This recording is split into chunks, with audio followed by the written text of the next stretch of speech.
আল্লাহুম্মা আইন্নি আলা যিকরিকা, আল্লাহ আপনি আমাকে সাহায্য করেন যেন আমি আপনার বেশি বেশি জিকির করতে পারি। অশুকরিকা, আমাকে সাহায্য করেন যেন আমি আপনার বেশি কৃতজ্ঞতা প্রকাশ করতে পারি। ওয়াহুসনি ইবাদাতিক, আল্লাহ আপনি সাহায্য করেন যেন বেশি বেশি আপনার ভালো ইবাদত করতে পারি। কি সুন্দর দোয়া!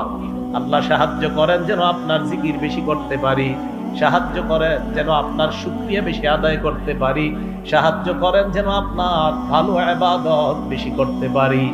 এই দোয়াটা সবাই শিখে নিবেন। নবীজি বলছে মুআজ আমি তোমাকে ভালোবাসি একবার, নবীজি আবার বললেন মুআজ আমি তোমাকে ভালোবাসি দুইবার। এরপর নবী বললেন মুআজ ফরজ নামাজের পর লা তাদাআন্না, কিছুতেই কখনোই দোয়াটা ছাড়বা না। কি? আল্লাহকে বলবা আল্লাহ আপনি আমাকে সাহায্য করেন আমি যেন আপনার জিকির বেশি করতে পারি, আল্লাহ আমি যেন আপনার কৃতজ্ঞতা বেশি আদায় করতে পারি, আমি যেন বেশি ইবাদত করতে পারি। এই দোয়া করা কখনো ছাড়বা না। এটা নবীজি তার সাহাবা হযরত মুআজকে শিক্ষা দিলেন। আল্লাহ আমাদের সকলকে এই দোয়াগুলা শিখে নেওয়ার তৌফিক দান করেন।